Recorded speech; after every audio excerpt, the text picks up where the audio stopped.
Assalamualaikum warahmatullahi wabarakatuh. Apa kabar sahabat semua? Semoga selalu sehat dan bahagia. Ada pertanyaan yang diajukan ke saya, kenapa sih manusia lebih cenderung berpikir negatif atau saya menyebutnya kurang positif? Sebetulnya memang kita nih manusia didesain cenderung untuk selalu berpikir yang kurang positif. Jadi ini penting sebetulnya karena memang berpikir kurang positif itu akan membuat diri kita memiliki proteksi, memiliki kewaspadaan yang tinggi. Jadi misalnya kita lagi jalan gitu ya, kemudian ngelihat ada kayak bulat panjang gitu lewat, otomatis pikiran bawah sadar kita akan memberikan perintah waspada karena menganggap itu adalah ular. Nah, dalam kondisi seperti itu, tentu kita akan menghindar. Begitu tahu itu bukan ular, aman gitu ya. Tapi gimana kalau sebaliknya? Kita tidak memiliki pikiran yang kurang positif. Kita berpikir positif, berpikir baik. Ada bulat panjang gitu, udah lewat aja, paling juga benda lain. Dan ternyata itu ular, kacau kan? Kita bisa digigit ya, dipatok gitu ya kalau itu ular yang berbisa. Nah, begitu juga dalam kehidupan sehari-hari, kenapa kita selalu berpikir yang kurang positif? Misalnya mau berangkat naik pesawat, ada rasa yang kurang nyaman, ketakutan, tidak berani dan sebagainya.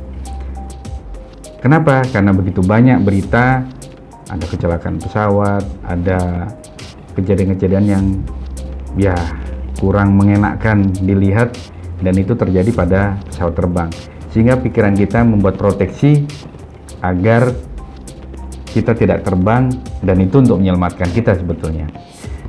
Atau ketika Anda yang suka mabuk darat misalnya, dengar diajak mau naik mobil, diajak mau jalan-jalan, itu udah pasti pikiran bawah sadar mengeluarkan program mual ya. Udah nggak enak, udah mules, udah pusing duluan. Kenapa? Itu sengaja diciptakan agar Anda tidak jalan. Sebab kalau sampai jalan, naik mobil lewat perjalanan darat, udah pasti jackpot deh tuh. Udah pasti mabuk, udah pasti keluar semua isi perut. Itu diciptakan.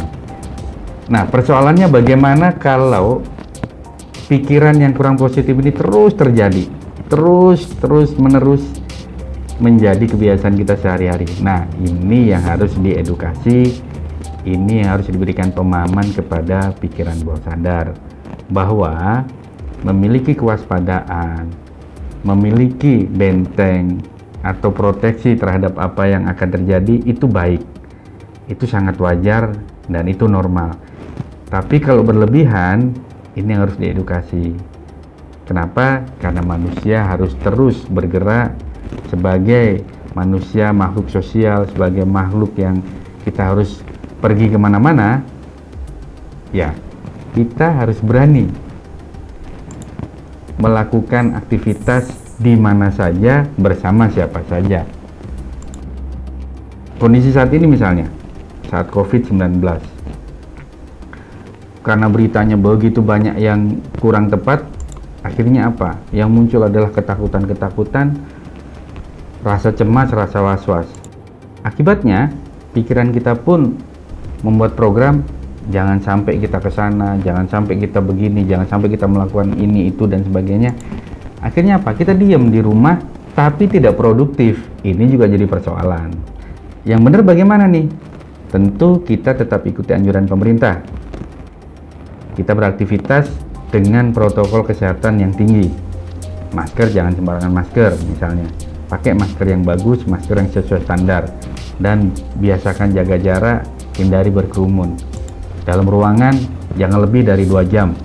Usahakan untuk terpapar sinar matahari. Nah, ini adalah hal-hal yang harus kita berikan, kita edukasi kepada pikiran bawah sadar, sehingga walaupun dalam kondisi pandemi seperti ini, kita tetap punya imun yang baik, pikiran kita selalu positif, tapi tetap sadar kita harus waspada, kita harus melakukan pencegahan. Jadi ada porsinya.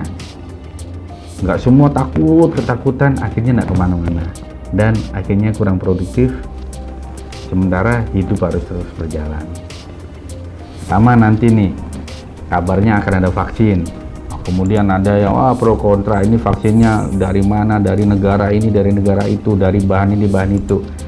Ya silahkan, mau vaksin ya divaksin, nggak mau ya monggo, itu hak Anda pribadi masing-masing.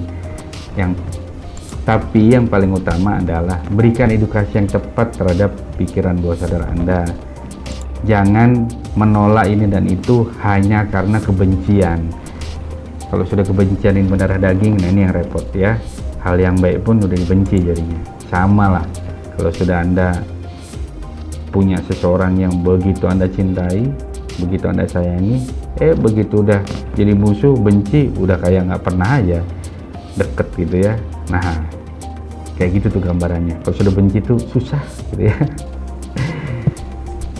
Itu saja video kali ini, mudah-mudahan bermanfaat. Jika dianggap bermanfaat, silahkan dikirim, di-share, dibagikan ke teman, rekan, sahabat Anda. Jika memang ada kritik dan saran, jangan segan tulis di kolom komentar, termasuk ketika Anda ingin meminta bahasan atau topik-topik tertentu yang ingin kita ulas di channel ini. Tekan tombol subscribe bagi yang belum, juga tekan loncengnya supaya selalu mendapatkan informasi terbaru ketika channel ini mengupdate video-video yang terbaru. Saya akhiri, wassalamualaikum warahmatullahi wabarakatuh, salam sehat dan bahagia.